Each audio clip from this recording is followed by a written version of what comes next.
You know, another hell of a year for cinema was 1960. Can you guess what movie is our number 11 on Film Villain's 31 Greatest Horror Movies of All Time? It is Psycho. Psycho.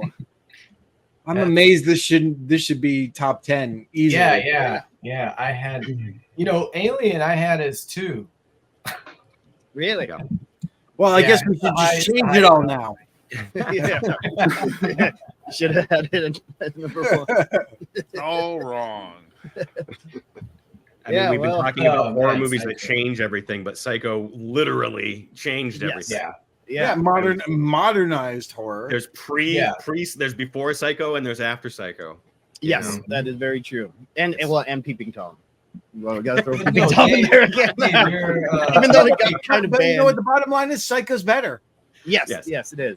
But Dave, you're absolutely right with modernized. This is like that first contemporary or big contemporary movie of horror. It's like, even in the late 50s, you had the Hammer horror movies that were they were doing the Universal movies. Right. But there were monster movies before this. This is where it comes horror. Exactly. And Old Dark House. And then the caveat of killing off the star, like that whole thing is huge. It was hadn't been done really. Nope. They didn't hire a big name to kill them off at the 35 minute mark. That was not how you made movies back then. Yeah. Just like Scream. Though it's interesting when you look at the poster, though, it's like and Janet Leigh. So it was like they weren't, at least this version of the poster, they're not promoting her as the star the way they did Drew Barrymore in Scream. Right. Yeah. Right. Mm-hmm. And then I think another thing that's really cool about it is even now, by today's standards, where all of our jaded horror guy versions of everything we've seen it all before. This one feels fresh every time you watch it. You know what's coming, and it's so masterfully done that it's just incredible filmmaking school. Which is really surprising when you think of a movie from 1960. Right. It's still affecting modern audiences. Black and white in everything. Yeah.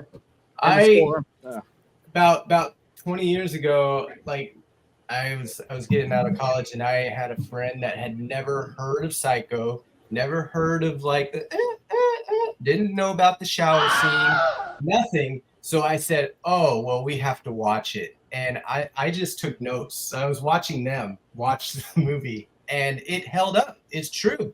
They got scared at the right moments. They didn't get that it was Norman Bates, and it was amazing. They thought there was the mother up in the upstairs in the house. Wow, it was That's a wild concept too. The cross dressing.